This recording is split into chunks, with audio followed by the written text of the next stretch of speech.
Colors in Kazakh. Түстер. Ақ, white, ақ. Қара, black, қара. Сұр, gray, сұр. Сары, yellow, сары. Қызыл, red, қызыл. Қызғылт сары, orange, қызғылт сары. Қызғылт, pink, қызғылт. Жасыл, green, жасыл.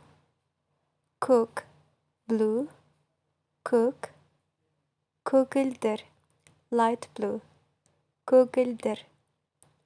Күлгін, purple, күлгін. Сіздің сүйікті түсіңіз қандай? What is your favorite color? Менің сүйікті түсім сары. My favorite color is yellow. Менің сүйікті түсім сары.